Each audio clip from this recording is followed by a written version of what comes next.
The transport ship's engines hummed as it descended through the orange atmosphere of planet Dustmore. Through the viewport, passengers could see endless stretches of crimson sand dunes rolling toward the horizon like frozen waves. In the distance, massive barrel cacti dotted the landscape like ancient monuments, some reaching 4 meters in height. Tom pressed his face against the window, watching the alien desert grow larger. His backpack sat in his lap, containing everything he owned for this trial. Around him, other passengers filled their seats with enough equipment to stock a small research station. The crystalline being next to him had 3 cases of environmental sensors. The armored warrior across the aisle wore a suit that probably cost more than Tom's entire planet made in a year. "First time at the academy?" asked the crystal person, whose name was something Tom couldn't pronounce. Light refracted through their translucent blue skin in patterns that hurt to look at directly. "Yeah," Tom replied, shifting his simple backpack. "You?" "Fifth attempt," the Altarian admitted, their voice chiming like wind through glass. "The Crimson Desert trial has a 97% failure rate. Most species require multiple attempts to develop proper survival algorithms." Tom nodded politely, though he had no idea what a survival algorithm was. He'd gotten into the academy through what his friends back home called dumb luck, though Tom preferred to think of it as being in the right place at the right time. A recruiter had visited Earth looking for test subjects for human adaptability studies. Tom had volunteered because it sounded interesting and included free meals. The ship touched down at the Academy complex, a cluster of dome buildings that looked tiny against the vast desert. As passengers disembarked, Tom got his first real look at his competition. There were beings he recognized from textbooks and others he'd never seen before. All of them moved with purpose, checking equipment and discussing strategy in various alien languages. The Corvan military contingent marched, in formation, their black armor reflecting the desert heat. Each warrior carried enough technology to level a small building. Their leader, a 7-foot-tall reptilian creature with scars across his snout, barked orders in their harsh language. The Helix Consortium representatives floated past on anti-gravity platforms surrounded by holographic displays showing weather patterns and topographical data. Their leader, a being that looked like an octopus made of silver metal, manipulated dozens of screens simultaneously with mechanical tentacles. Tom walked beside them all, carrying his backpack and wearing hiking boots that had seen better days. Several aliens glanced at him with expressions he'd learned to recognize as confusion mixed with pity. Humans weren't known for their survival skills in galactic circles. Most species considered them interesting but fragile, like exotic pets that needed constant care. The Academy's main hall buzzed with pre-trial energy. Contestants gathered around holographic maps of the desert, studying wind patterns and water sources. Advisors whispered final instructions to their students. Equipment technicians made last-minute calibrations on devices Tom couldn't begin to identify. "Attention, contestants!" boomed a voice that seemed to come from the walls themselves. The hall fell silent as a 4-armed creature emerged from a side passage. Commander Vell stood 3 meters tall, covered in scales that looked like they'd been sandblasted for centuries. 2 of his arms ended in massive claws, while the other 2 had delicate manipulator fingers. His species had evolved on Dustmore, making him the perfect trial master. "Welcome to your final briefing," Vell continued, his voice carrying the authority of someone who'd survived countless desert storms. "In 6 hours, you will be transported to the edge of the Crimson Desert. The monthly Great Sandstorm arrives tomorrow and will last for 3 days. Your task is simple: survive." He gestured to a massive holographic display that showed the desert from above. Red swirls indicated the approaching storm system, covering an area larger than most moons.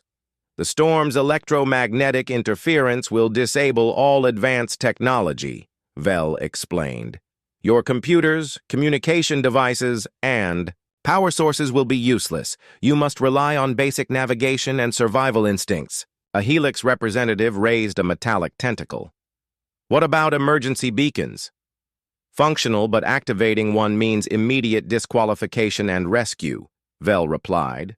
The trial continues until you signal for help or until the storm passes. Naturally, Tom raised his hand. What about the big cacti? Can we touch them? The hall turned to stare at him. Several aliens made sounds that might have been laughter in their respective languages. Vel's 4 eyes focused on Tom with something resembling amusement. The barrel cacti are protected flora, crucial to the desert ecosystem. Damaging them results in immediate disqualification. However, the rules say nothing about interaction, provided you cause no harm. Tom nodded thoughtfully while other contestants returned to their technical discussions. He'd spent the flight reading about dust moors, ecosystem in the ship's basic database. The barrel cacti fascinated him.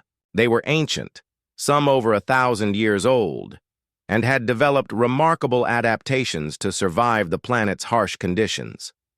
As the briefing continued, Tom noticed something others seemed to miss. Commander Vel spoke about the cacti with genuine respect, not just as protected plants, but as something more significant. The way he emphasized interaction suggested there was more to learn about these desert giants. The final hours before deployment passed quickly. While other contestants ran final equipment checks and held strategy meetings, Tom walked outside to look at the desert.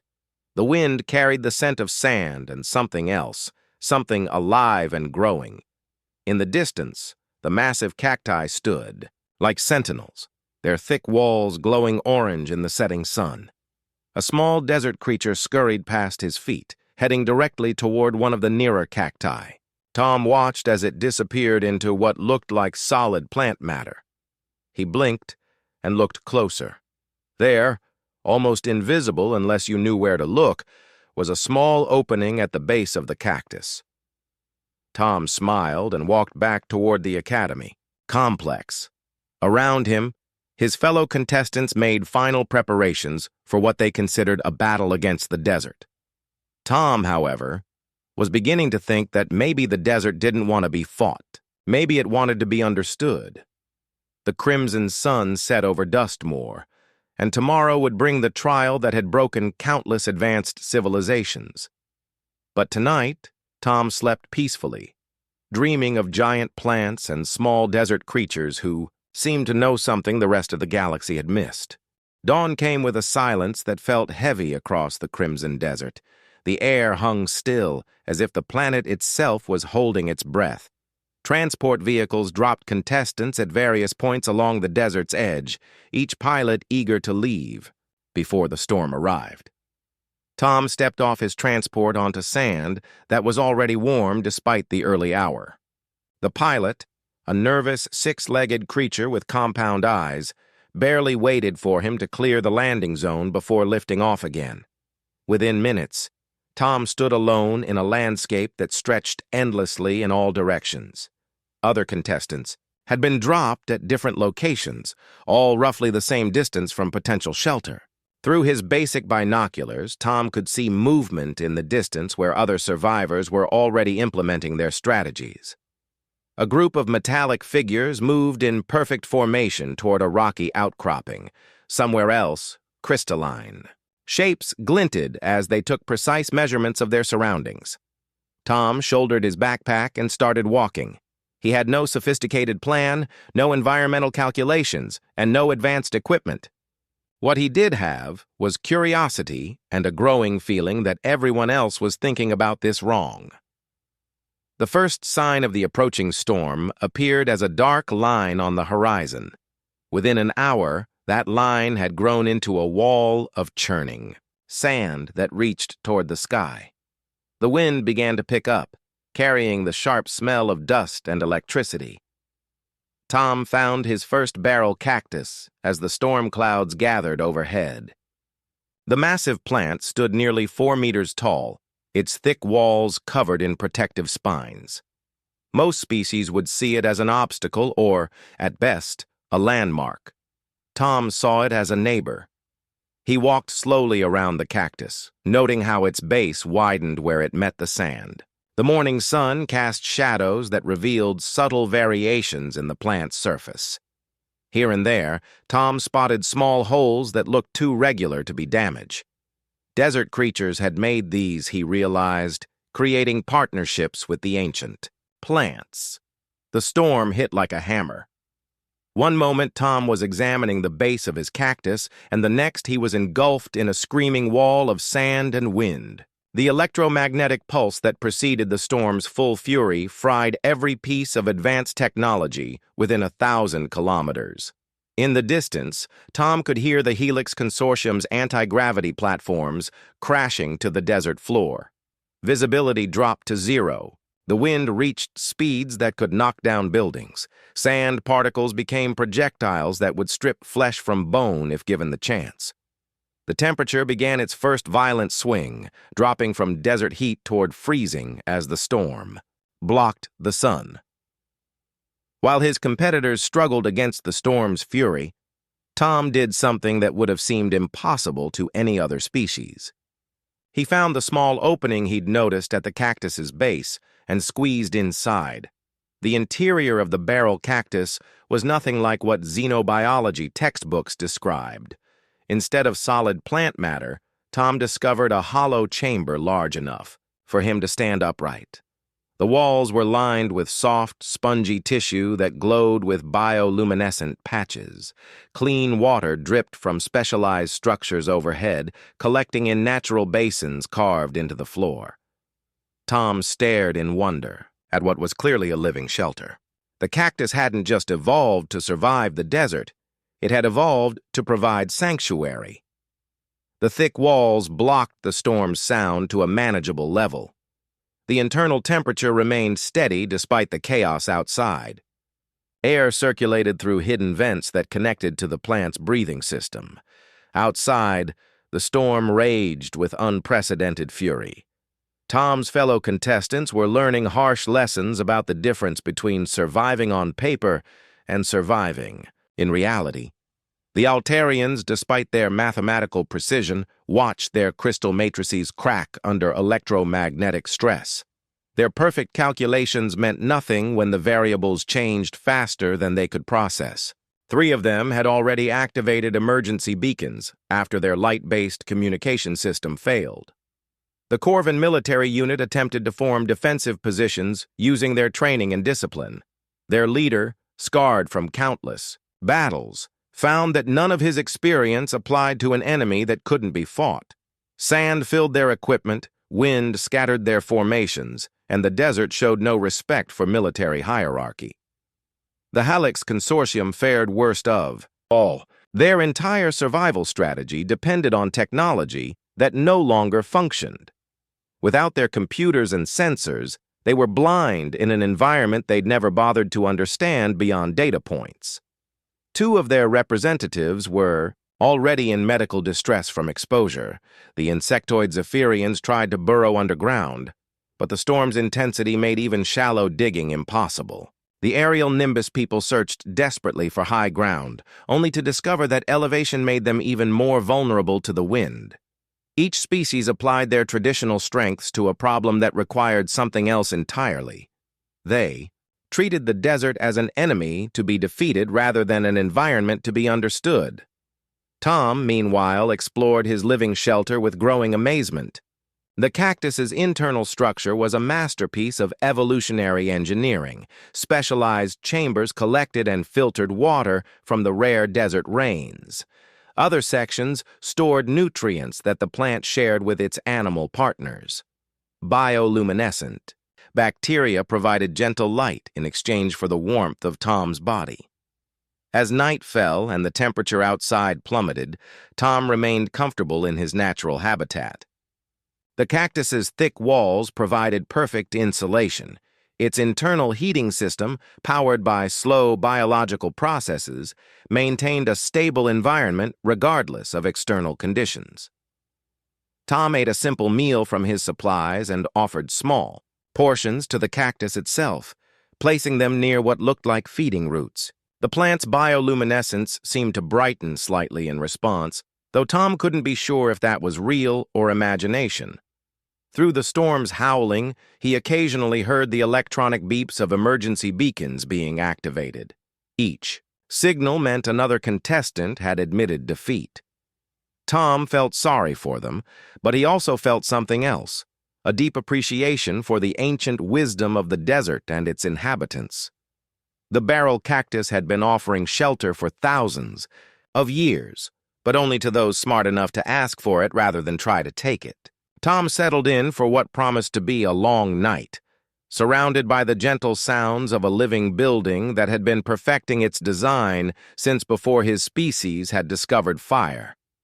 Outside, the storm continued its relentless assault on everything that dared to stand against it. Inside, Tom was learning that the desert's greatest secret wasn't how to survive its challenges, but how to become part of its solutions. The second day brought no relief from the storm's intensity. If anything, the great sandstorm had grown stronger overnight, with winds that screamed across the desert like the voices of angry gods. The electromagnetic interference had settled into a steady pulse that made even basic electronic devices spark and fail. Tom woke slowly inside his cactus shelter, stretching muscles that felt surprisingly refreshed. Around him, the plant's bioluminescent patches had dimmed to match what his body interpreted as morning light. The natural rhythms of his host seemed to sync with his own, creating a partnership that went deeper than simple shelter. Outside his sanctuary, the galaxy's finest survival specialists were discovering just how unprepared they truly were. The Corvan military commander crouched behind a rocky outcropping, his scarred face set in grim determination. Around him, his unit huddled in whatever protection they could find. Their advanced armor had become more burden than benefit. Sand had worked its way into every joint and seal. The suit's heating systems had failed, leaving the cold-blooded warriors vulnerable to the desert's temperature swings. "Sir," gasped one of his subordinates, "the storm's intensity is beyond our projections. Our equipment wasn't designed for these conditions." The commander's pride warred with practical reality. His species had conquered 17 star systems through superior military tactics. They had never retreated from any battlefield. But this wasn't a battle in any sense he understood. You couldn't outflank a sandstorm or establish defensive positions against the wind. Several kilometers away, the surviving Altarians had reached a similar conclusion through different means. Their leader, a being whose crystalline body normally refracted light into beautiful patterns, now showed stress fractures that ran deep into their core. The mathematical models they'd spent decades perfecting had proven useless against chaos. Theory in action. "The variables are infinite," they chimed to their companions, their voice cracking like breaking glass. "We cannot calculate probabilities when every factor changes simultaneously. The desert refuses to follow logical patterns. They had tried everything their advanced minds could conceive: geometric analysis of wind patterns, probability calculations for finding shelter, mathematical optimization of energy expenditure versus survival time. None of it worked when the environment actively resisted prediction. The Helix Consortium's situation had become desperate. Without their technological advantages, they were just soft-bodied creatures poorly adapted to harsh conditions. Their metallic leader had lost 2 tentacles to the storm's grinding sand. The others clustered around him, sharing body heat in a futile attempt to stave off the cold. "Emergency beacon," one of them whispered through their translation device. "We must signal for extraction." "Not yet," their leader replied, though his voice carried little conviction. "The trial continues. We represent the technological superiority of our species." But technology, Tom was learning, was sometimes the wrong tool for the job. Inside his living shelter, Tom had discovered something that would revolutionize xenobiology if anyone ever believed him. The barrel cacti weren't just individual plants. They were part of a vast underground network connected by root systems that shared resources and information across the entire desert. His cactus had been communicating with others, and Tom had become part of that conversation in ways he didn't fully understand. Through vibrations in the plant's structure, he could sense the locations of other cacti, the movement of the storm, and even the distress signals of the failing contestants. The plant seemed to approve of his presence. Tom's carbon dioxide helped its internal processes. His body heat assisted with temperature regulation. Even his waste products, properly processed through the cactus's biological systems, provided valuable nutrients. It was symbiosis in its purest form. Tom spent the day exploring this partnership. He discovered that gentle pressure on certain wall sections would cause the cactus to adjust its internal environment. When he needed more light, bioluminescent patches would brighten. When the storm's noise became overwhelming, the plant would thicken the walls around his resting area. In return, Tom shared his food supplies with his host, not just offering them to the plant, but actively participating in its feeding processes. He learned to identify the specialized root structures that processed different nutrients. He found the water collection systems and helped optimize their efficiency by adjusting small debris that had blown in through the ventilation system. Most remarkably, Tom discovered that the cactus was learning from him just as he was learning from it. The plant had never hosted a sapient being before, but it adapted its internal structure to better accommodate his needs. New bioluminescent patches appeared where Tom needed light. Specialized air pockets formed to improve ventilation around his sleeping area. By the evening of the second day, Tom had achieved something no other species in the trial had even attempted. He had become part of the desert ecosystem rather than fighting against it. The monitoring stations, located in hardened bunkers far from the storm, tracked the remaining contestants with growing amazement and concern. Life signs showed most aliens in various stages of distress. Heat signatures revealed beings huddled in inadequate shelters, slowly losing the battle against exposure and exhaustion. Then there was the human signal. Tom's bio readings showed someone who was not just surviving but actually thriving. His heart rate was steady and relaxed. His body temperature remained optimal.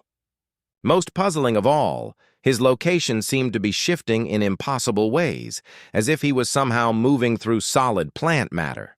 The monitoring team ran diagnostics on their equipment, convinced there must be an error.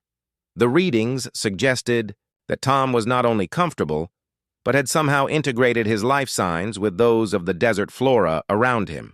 His biosignature had become part of a larger biological network that stretched across kilometers of desert. "This is impossible," muttered the chief monitor, an amphibious being whose species was renowned for their scientific precision. "Either our equipment is malfunctioning, or that human has discovered something about the desert that we've missed for centuries." As the second night fell, emergency beacons began activating with increasing frequency. The storm had claimed pride, equipment, and hope from some of the galaxy's most advanced species. Yet somehow a human with a backpack and hiking boots was not only surviving but seemed to be enjoying himself. Tom settled in for his second night in the Cactus, listening to the storm rage outside while feeling perfectly safe and comfortable inside his living shelter. Tomorrow would bring the storm's peak intensity, the ultimate test that would break even the most determined survivors. But Tom wasn't thinking about survival anymore. He was thinking about partnership, about the ancient wisdom of the desert, and about how the best solutions often came from working with nature rather than against it. Outside, the galaxy's elite were learning hard lessons about the limits of technology and traditional thinking. Inside his cactus, Tom was discovering that sometimes the most primitive approach was actually the most advanced. The third day dawned with the storm reaching its absolute peak.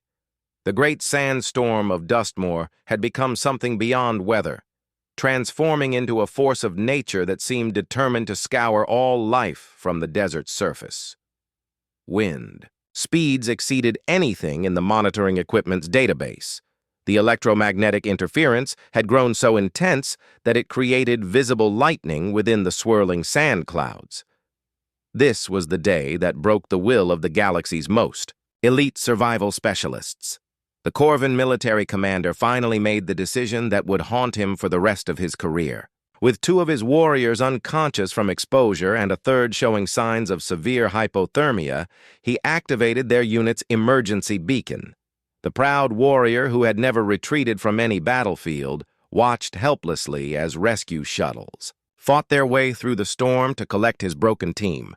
"Forgive me," he whispered to his ancestors as medical personnel loaded his soldiers onto stretchers.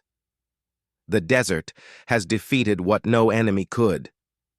The Altarians lasted 3 hours longer, but their mathematical minds finally accepted what their equations had been telling them all along. The probability of survival had dropped to 0.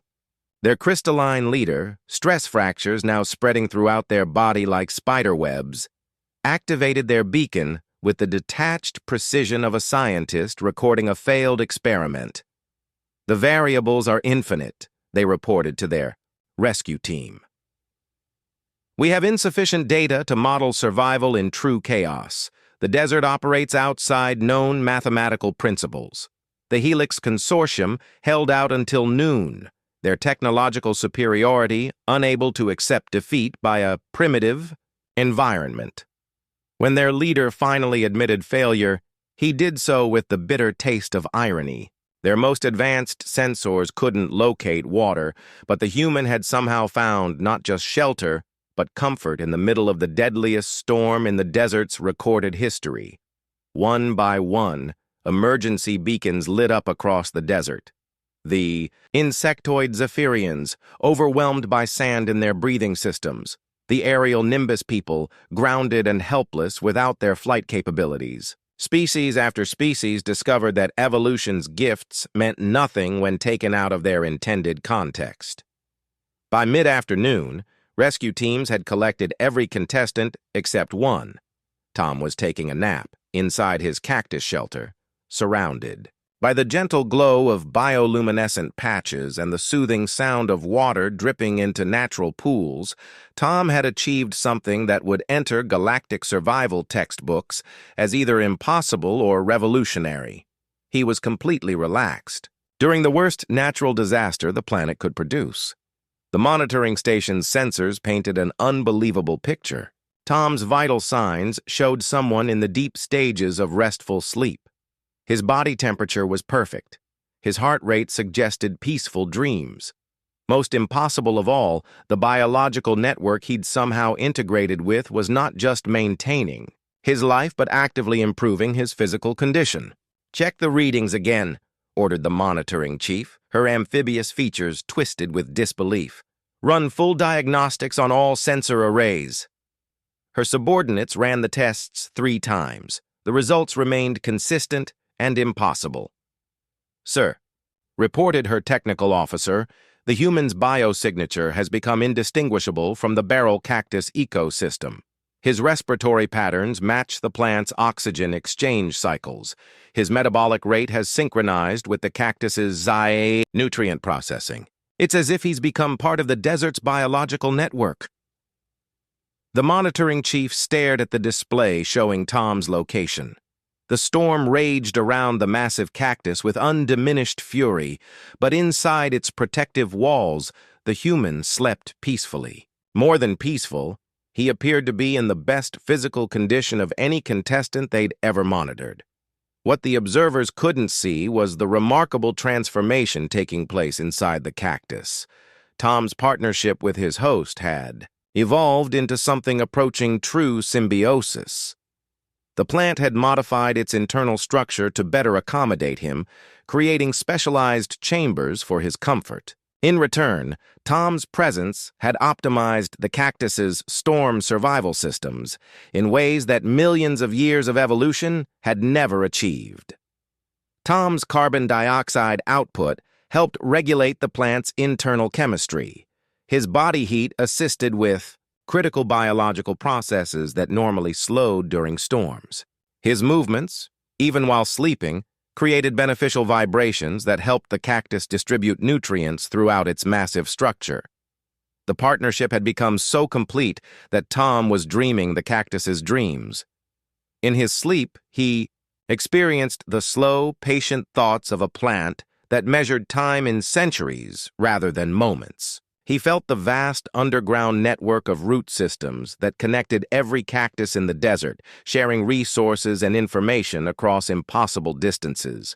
Through the plant's senses, Tom could perceive the storm not as a destructive force, but as part of the desert's natural renewal cycle. The violent winds carried seeds to new locations. The sand redistribution created new landscapes for future growth. Even the electromagnetic interference served a purpose, disrupting harmful organisms that threatened the desert's delicate balance. Tom understood, in a way that no other species had ever achieved, that the great sandstorm wasn't the desert's enemy. It was the desert's heartbeat, a vital process that maintained the ecosystem's health. Fighting against it was like trying to stop your own pulse. Working with it, however, offered possibilities that the galaxy's greatest minds had never imagined. As evening approached, and the storm began its gradual transition toward the final phase, Tom woke naturally from his restorative sleep. He felt better than he had in years. His body had absorbed nutrients from the cactus's biological systems. His mind felt clear and focused from breathing air that had been perfectly filtered by the plant's respiratory network. Tom stretched and looked around his living shelter with appreciation. The cactus had prepared a small meal for him, fruits, and processed nutrients that it had created specifically for his biological needs. In return, Tom offered his host the last of his emergency rations, understanding now that true partnership meant mutual generosity. The monitoring station tracked this impossible exchange between human and plant, with sensors that struggled to categorize what they were observing.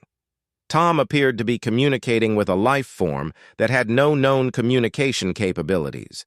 More than that, they seemed to be taking care of each other in ways that challenged fundamental assumptions about interspecies relationships.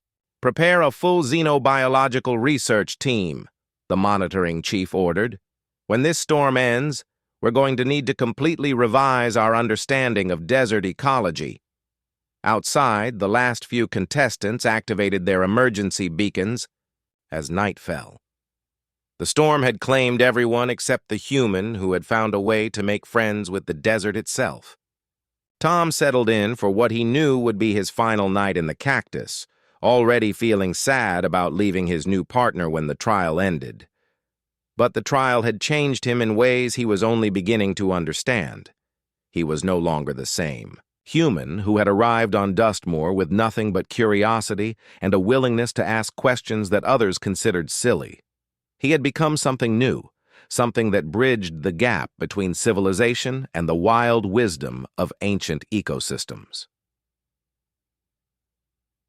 Tomorrow would bring rescue teams and confused xenobiologists trying to understand how a primitive human had achieved perfect symbiosis with one of the galaxy's most enigmatic life forms. Tonight, however, Tom slept peacefully while the desert sang him lullabies in frequencies only his cactus friend could hear. The great sandstorm of Dustmore ended the way all great things end, not with drama, but with quiet dignity. The winds that had raged for 3 days simply faded away as the fourth dawn approached.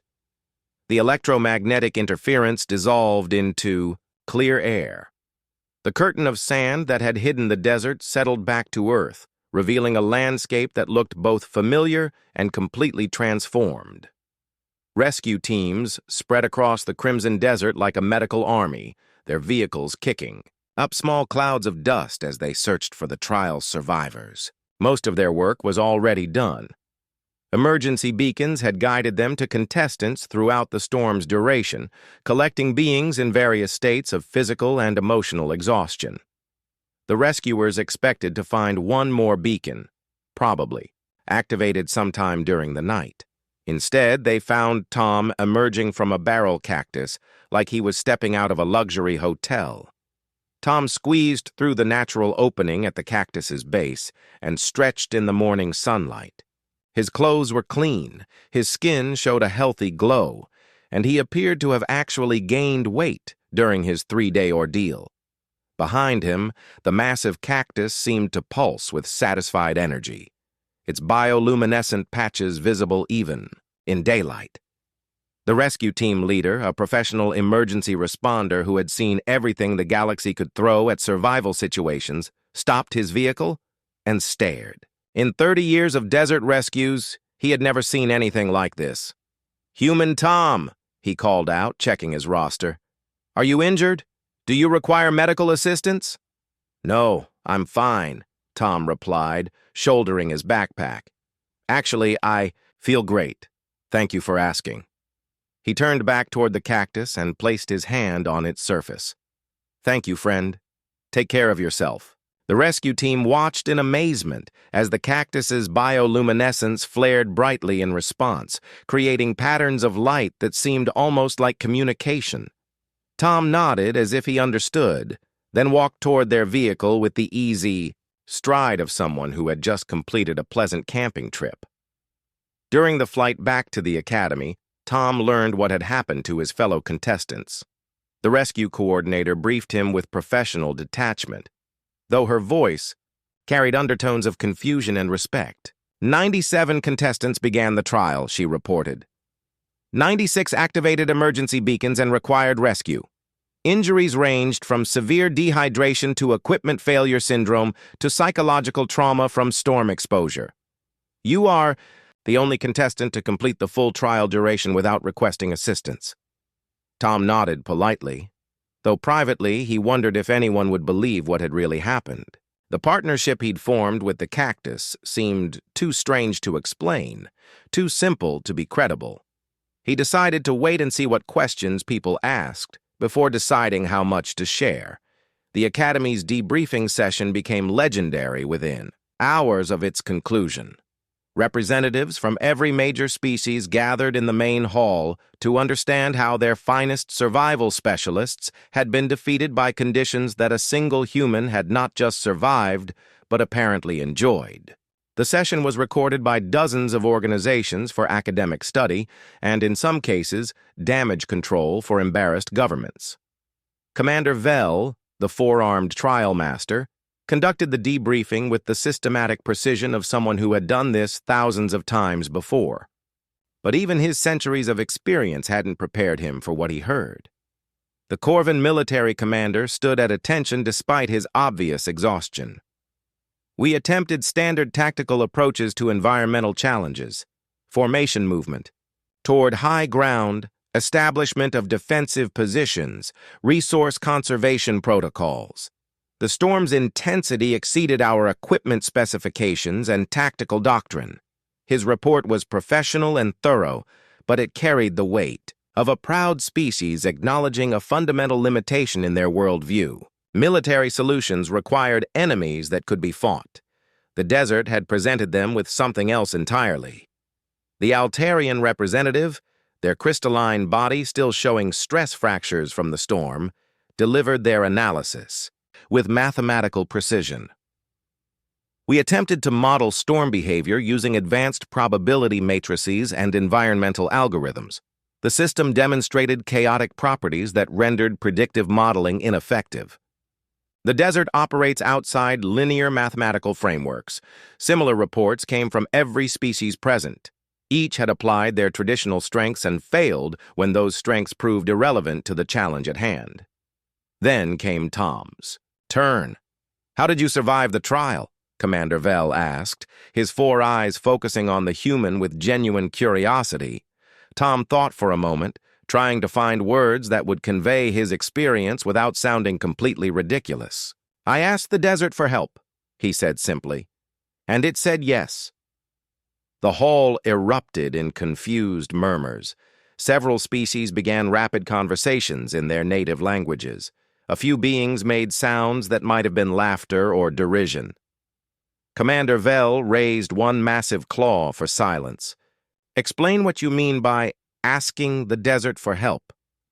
"Well," Tom continued, feeling increasingly awkward under the scrutiny of the galaxy's elite, "everyone seemed to be treating the desert like an enemy to defeat or a puzzle to solve. But it's not either of those things. It's a living system, and the cacti are part of that system. They've been offering shelter to desert creatures for thousands of years. I just figured out how to ask politely." A Helix Consortium scientist extended, a metallic tentacle. Are you claiming that you communicated with plant life? Not exactly, Tom replied. More like I learned to participate in the desert's ecosystem instead of fighting against it. The barrel cactus wasn't just shelter, it was a partner. I helped it with things it needed, and it helped me with things I needed. The debriefing continued for hours as xenobiologists and survival specialists tried to understand Tom's experience. His description of the cactus's interior structure contradicted everything they thought they knew about barrel cactus biology. His claims about symbiotic relationships with plant intelligence challenged fundamental assumptions about consciousness and communication, but the evidence was undeniable. Tom had not just survived but thrived in conditions that had broken some of the galaxy's most advanced species. More importantly, his success pointed toward a completely different approach to environmental challenges. 3 weeks later, the Galactic Survival Academy announced unprecedented changes to their curriculum. The traditional focus on conquest and endurance would be supplemented with new courses in ecosystem integration and symbiotic survival techniques. The barrel cacti of Dustmoor were reclassified from protected flora to potential partners in survival situations. Tom found himself appointed as the Academy's first human instructor, a position that came with its own set of challenges. Most of his students were species that had never considered cooperation with primitive life forms. Teaching military-minded Corvins to ask plants for permission took patience that Tom sometimes doubted he possessed. But slowly, gradually, the lessons took hold. Species that had spent millennia trying to dominate their environments began learning to work with them instead. Survival techniques that had relied on technology and force gave way to approaches based on understanding and mutual benefit. The success rate for the Crimson Desert trial increased dramatically, not because the storm became less dangerous, but because contestants learned to see it as part of a natural cycle rather than an enemy to be defeated. The desert's ecosystem, including its ancient barrel cacti, began accepting partnerships with beings who approached them with respect rather than demands. Tom's teaching methods became as legendary as his survival story. He held classes inside cactus shelters, claiming they had better acoustics than traditional classrooms. Students learned to read the subtle signs that indicated a plant's willingness to share its space. They discovered that the desert's harsh exterior hid a complex network of relationships that had been operating successfully for millions of years. The most profound change came in how various species viewed survival itself. The old model had treated harsh environments as problems to be solved through superior technology or tactics. Tom's approach revealed that many hostile environments were actually sophisticated ecosystems waiting for the right kind of partnership. Other academies across the galaxy began sending representatives to study the new methods. Planets that had been written off as uninhabitable were re-examined through the lens of symbiotic survival. Species that had never considered cooperation with non-sentient life found themselves discovering partnerships they had never imagined possible. The Corvin Empire, initially embarrassed by their commander's failure, became some of Tom's most dedicated students. Their military precision, once applied to environmental cooperation rather than domination, proved remarkably effective. They developed training protocols that taught warriors to protect ecosystems rather than conquer them. The Altarians found that their mathematical minds, freed from the assumption that nature followed predictable patterns, could model symbiotic relationships with startling accuracy. They created elegant equations that described the flow of mutual benefit between species, opening new fields of mathematical biology.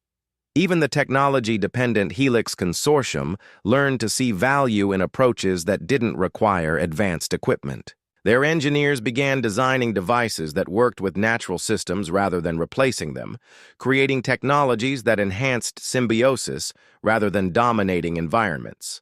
Tom's success had ripple effects that reached far beyond survival. Training. Diplomatic relations between species improved, as beings learned to see cooperation where they had previously seen only competition.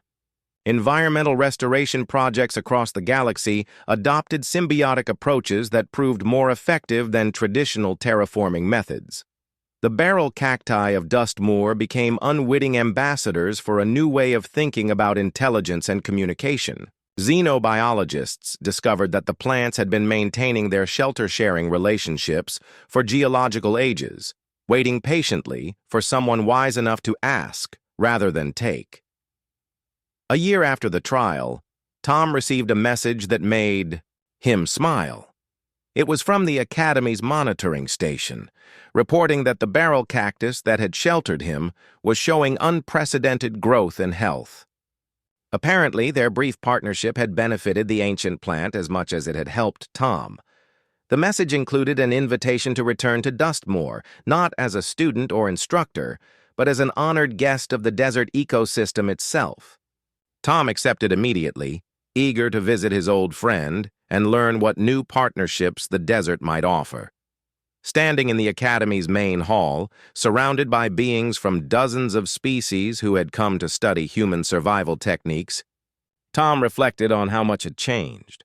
The trial that was supposed to prove the superiority of advanced species had instead revealed the value of ancient wisdom and simple cooperation.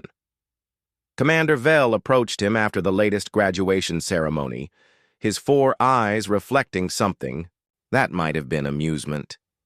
"I have a confession to make," the trial master said. "The barrel cacti have been offering shelter for centuries. We always assumed it was coincidence when creatures survived storms near them. You were the first being to recognize it as an invitation." Tom nodded, understanding finally why the trial master had emphasized interaction during that first briefing. The Academy had been waiting for someone wise enough to see partnership where others saw only obstacles. As Tom prepared for his return journey to Dustmoor, he packed the same simple backpack he had carried during the trial. The contents hadn't changed much, but his understanding of their purpose had transformed completely. This time, he wasn't carrying survival supplies. He was carrying gifts for the friends he had made in the desert. The transport ship lifted off from the Academy, carrying not just Tom, but also the first class of graduates from the new symbiotic survival program. Species that had once seen each other as competitors were now learning to work together, applying the same cooperative principles that had saved Tom's life during the Great Sandstorm. Looking down at the Crimson Desert through the viewport, Tom could see the barrel cacti scattered across the landscape like ancient guardians. Each one represented a potential partnership, a chance for understanding between different forms of life. The desert that had broken the galaxy's finest survival specialists was actually full of friends, waiting patiently for visitors wise enough to ask permission before entering their home. Tom smiled and pressed his hand against the viewport, sending silent thanks to the desert and its inhabitants. Below, almost as if in response, the bioluminescent patches of distant cacti flickered like stars against the crimson sand. The desert was welcoming him home,